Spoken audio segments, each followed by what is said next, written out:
Hey guys, what's up? Welcome back to my channel. It's been a hot minute. I know I said I was gonna post more. Kind of been dealing with some stuff, good stuff and bad stuff, just a mixture of it both because, hey, that's life, right? Sorry, my hair looks like crap. It's storming right now and my dumbass was like, hey, let's go play in the rain. And then I realized, oh shit, it's cold, too cold for this. So I scurried my little ass back inside before I died, getting struck by lightning. So this video is not gonna be light-hearted like most of my videos. But it's a story I feel like I need to tell. So what I'm gonna talk about today, like I said, it's not light-hearted by any mean, is my experience being in a domestic violent relationship. I wanna go ahead and give a disclaimer up front. Some trigger warnings. There is talk of emotional abuse, physical abuse, as well as sexual abuse. So if those things are triggering to you, I would recommend you not watch this video.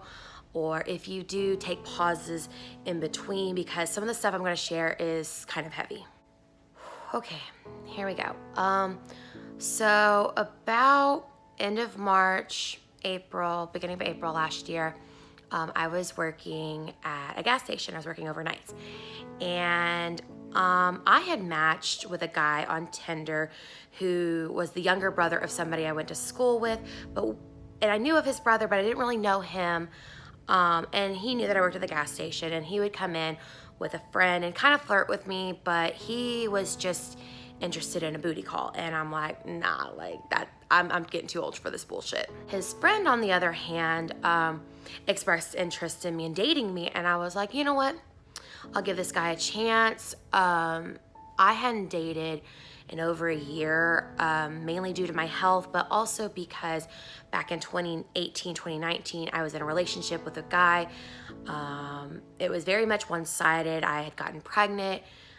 He was cheating on me at the time, got another girl pregnant. That's a whole other story for a whole other day. So of course, going through what I went through my last relationship, I was very skeptical about dating. The guy, we're just gonna call him Jake, the guy, the friend that I matched with on Tinder, was like, hey, when are your days off?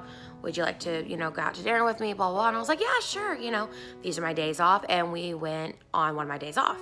And, things hit off really well. And then he lived right next to the gas station that I worked at. And oftentimes I would go over to his house after I got off work and just hang out with him, that kind of thing. Things with Jake escalated really quickly. He wanted me to be his girlfriend right away and expressed how much he wanted to be with me and blah, blah, blah. And I should have thought, well, it's kind of a red flag. He wants to move things so quickly. But then there was just my shit doesn't bother him, my health problems, things like that, my eccentricness. And so I was like, okay, yeah, why not, And things started, little red flags started popping up. And of course, my dumbass ignores them. So at that time, I still had my 3 cats, and Jake didn't drive. And of course, I don't drive because I'm legally blind. And I would need to go home and check on him. And also, I'm not a clingy person. I like my own space. Everybody needs their own space.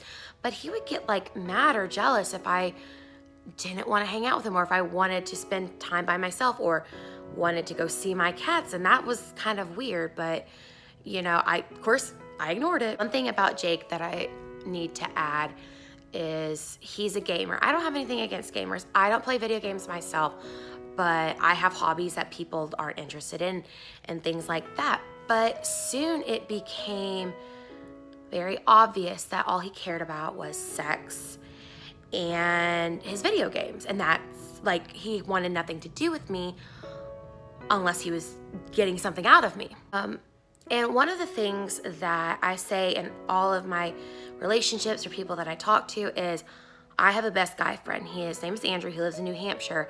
And at one point, a couple of years ago, I dated a guy who got super jealous. And there's nothing ever. Andrew and I are strictly platonic. And I cut that guy off real quick. He would get annoyed at my friendship with him, but then it also was my friendship with other people, male, female, he was very, not just clingy, but super, like, in a way, possessive. The first, like, altercation, I guess you could say, that Jake and I got into was, I was still having my menstrual cycles at the time because I hadn't had my hysterectomy.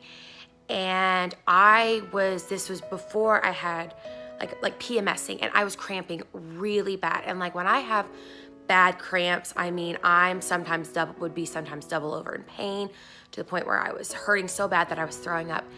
And he kind of was like, oh, it's not PMS, you don't blah, blah, blah, blah. And I'm like in his bathroom, puking my guts up in pain. And after, he brings me a rag and he like throws it at my face. And as I get up, he kind of shoves me into the door frame. And it wasn't like a hard shove, but it was still enough force for me to kind of, bounce off from it. Never said he was sorry or anything like that. A few days later, I woke up, asked him what time it was. He didn't hear me because he had his headphones on. So I was like, hey, Jake, what time is it? He turned around, he had a swivel chair, turned around and chunked his Xbox controller at my head. Ended up breaking the thing. I had like a pretty good little goose egg right here, but I could cover it. But if I put my hair up, you could see it. But if I had it down, I could cover it pretty well. He put enough force into throwing said controller to break the controller and leave a pretty good knot on the top of my head. Back with the whole like guilt trip thing, he was having a pity party another day because I don't know, maybe I don't even remember, something I didn't want to do sexually. And because I was tired, I had just gotten off work, I'd been up all night, been working, was really tired, like damn. And he was just having, oh, girls always do this, blah, blah, blah. And I felt like he guilt tripped me into, having sex with him. And I didn't want to, but I was just like, this is my role as a girlfriend. And he put that in my head. And I look back and I think, no, that is not my role as a girlfriend. That's nobody's role as a significant other to be a sex object, I guess the last straw, excuse me, the last incident was around the 1st of May. I had gotten off work, was really exhausted, and I was feeling like I was getting sick, but I figured, oh, I'm just tired, whatever. I went to his house, took a bubble bath as normal, and crawled into bed, and I slightly moved the covers, and he kicked me off the bed and ended up cracking 2 of my ribs and left a huge bruise on the side of my, obviously because he hit me so hard. And then I told him, I ignored it, whatever. And that morning I was like, I don't feel like doing anything, whatever. And he did not take no for an answer and forced himself on me. Now, when it comes to sexual assault and rape, there's such a really gray line, especially if you are in a domestic relationship with somebody, like if you're married to somebody and things like that, a lot of time. And also obviously I didn't want to be the one to be like screaming, crying rape or whatever, because we had done stuff before. So I kind of just disassociated, put what had happened, kind of didn't like come to terms with it, put it in Pandora's box, put it in the back of my head, went to work that night, and somebody that had been coming in, who used to work at the gas station, and had flirted with me, and I'm very oblivious to when it comes to people flirting with me. They came in and they knew something was wrong, but they didn't know what, and I was just like, oh, relationship crap, and I left it at that. Well, that next day,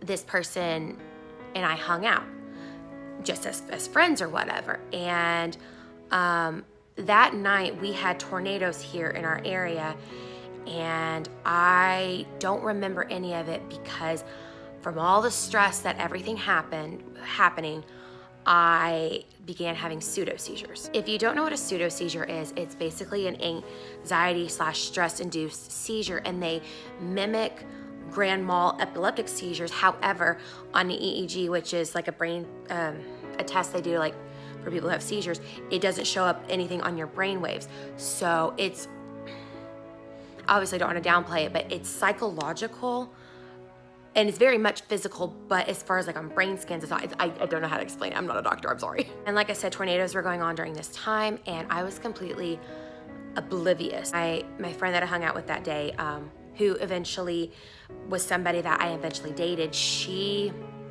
called me and was like, hey, are you okay? Blah, blah, blah. She came by my house and had a one-on-one conversation with me, and I don't remember any of it. That's how out of it I was. So that next day, I was still feeling sicker than a dog, and I ended up going to the hospital by ambulance. I was so out of it that I obviously let my bosses know what was going on, that I was in the hospital, but I don't remember these. I look on my phone log and I've had conversations I don't remember at all. Like I couldn't tell, I don't remember talking to these people. And I was in the hospital for the first couple days. The things I do remember, I remember going for a CT because I was in so much pain. And that's when they discovered that I had cracked ribs, because they did an x-ray. And when you're in the hospital, they like scan your, like search your body head to toe, make sure there's no bed sores, things like that. And they saw these bruises on me, and and they had asked me and I didn't tell them. But then when I finally kind of knew where I was, kind of the right state of mind, they asked me and I lied to them and told them that I tripped over furniture, and that's how I got them. I went to the hospital on a Tuesday. The tornadoes happened on Monday, and I didn't even know that they happened until that Friday, and my nurses were talking about it. I was like, wait, what? What's crazy is where I used to live, a tornado touched down about 2.5 blocks away when I lived by the courthouse, and like tore off like part of the roof, and I was like right there.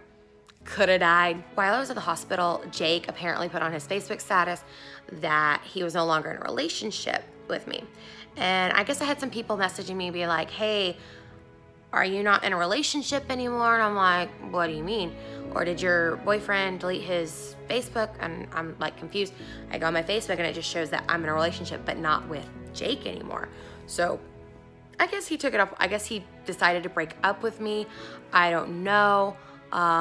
At this point, I really don't care. So I got released from the hospital, and they didn't want me to go back until I got clearance from my doctor. So I ended up missing like 3 weeks. And in that 3 weeks time, I saw Jake maybe 2 other times.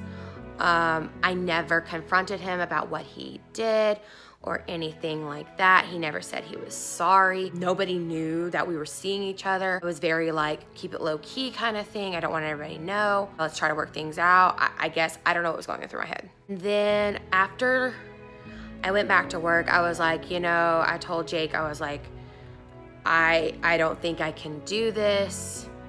And then he started, I was like, I need some time. And then he started yelling at me, and I was like, yeah, no, I'm not doing this. I'm done. And Jake had never apologized one time during this whole thing. And like, we only dated close to 2 months, and a lot of it was like kept low key kind of thing. But I guess if you want to say like official, like Facebook official, like people knew for about a month. This is actually my first time admitting to anybody that I saw him after me being in the hospital. Most people think that we just broke up, and that was that. But no, I continued to see him for about 2 or 3 more weeks after he forced himself on me and also cracked my ribs. Then I started dating the girl that used to come into my work. We're gonna call her Kate. So Kate, she kind of asked me what happened. And I was just like, oh, it just didn't work, blah, blah, blah. Well, and that was a toxic relationship as well. My relationship with Kate, but that's a story for another day. Most of my relationships are toxic now that I think about it. But Kate and I had a couple drinks. When I say a couple, I mean like a lot. I wasn't like drunk, but I had tequila, enough said. Anyway, well, I guess I started telling her about what really happened, and she flipped shit. She wanted to like go over to his house, tell him what's up, and I was like, no, it's not worth it. If we're gonna go over there, we need to be strategic. She's like, well, you need to tell him what you need to stand up for yourself. And I was like, well, okay. That leads to Father's Day weekend. Something Kate and I did all summer last year when gas was cheap. We put gas in the car, get some Sonic drinks, and just drive around listening to music. Kate pulls into the apartment complex in which Jake lived in, and she's like, we're gonna go talk to him. And I was like, oh, fuck. Well, Jake wasn't home at the time, but his roommate was, and his roommate was cool with me, had a thing for me, and he didn't even know all this happened. Jake and his mom walk in as we're playing darts, and he's like, oh shit. Everybody goes outside to go smoke a cigarette as I'm, I guess, collecting my thoughts. I'm the only one who doesn't smoke. So I go out there, and Jake's like, you need to leave. And I'm like, we're hanging out with your roommate. We're not even on the lease. We don't have to leave. And he's like, well, if you don't leave, I'm gonna call the cops. And that's when it all came out. I was like, so you're gonna call the cops instead of putting your hands on me again? Come on, be a man. Let's tell your mother all the things that you've done to me. And collect, like, all in unison, everybody says, oh shit. And Jake gets up from his chair, and Kate gets in front of me, and she's like, no, we're not doing this. And she's like, she said what she needed to say. You think on that. And we turned around, and like, she kind of has to drag me to the car because I'm just like all fired up at this point. We get to the car, and we're kind of sitting there, and I'm like hyperventilating, crying, you know, and Jake's mom comes to the car, and I'm like, oh, fuck. And she was like, I'm really, really sorry that he's done this to another person. And I'm just like, another person? What? So it turns out that Jake is a serial abusive boyfriend. Then I didn't hear from him for a while. And then I ran into him at the Van Buren Walmart where he worked. I don't know if he still works there or not. I still get anxiety going in there because I don't know if he still works there or not. But I went in there and I ran into him, and we kind of just had like this stare down. And like, when I think about it, like I could hear like the good, the bad, and the ugly theme in my head, which I know it's not funny, but I was just like, he's not gonna do anything in front of all these people. And that's like the last time that I saw him. But then about a month later in September, when I was staying in Oklahoma with my family, he texted me and was like, I'm really, really sorry. I want to try to work things out, blah, blah, blah, blah, blah. And I'm like, no, I don't even, I just said no. And then I blocked him from everything. After that last time, I never heard from him again. I haven't seen him again. I don't know if he still lives here. But it was really an eye-opener. And, you know, even though the relationship wasn't long or anything like that, I look back and I think, why didn't I tell anybody? I guess part of me was embarrassed, and there's nothing for me to be embarrassed about, you know, and I still can't wrap my mind around why I was embarrassed. It's funny that I decided to post my story today around this time, because around this time last year is when all the tornadoes and the cracked ribs situation happened, because yesterday the guy that I'm seeing surprised me, came over and surprised me, and I was like about to eat my ramen, go get a shower, and, you know, watch a movie and take a nap. I didn't think I was gonna see him this week or talk to him that much because he's in college, he has finals, but he came over, and like, he didn't pressure me or anything like that, because he never does. And as I got in the shower or whatever, and I'm not gonna get nasty because it's not what happened. He got in the shower with me, and he shampooed my hair, and like, it was like the nicest thing someone's ever done for me in that way. And I think about it, and I'm like, I think of all the bullshit that guys and girls have put me through, and that fact that I'm actually getting treated right, it's different, but it's a good different. And you know, even if things don't work out with this guy, I have made like a promise to myself to not be a people pleaser, do things that make me happy. Because at the end of the day, the only person's happiness you're responsible for is your happiness. You're not responsible for everybody else's happiness, only yours. And it's taken me a while to realize that, and I'm still learning it. It's still a learning process after so many years of being a people pleaser. I guess that's the end of this video.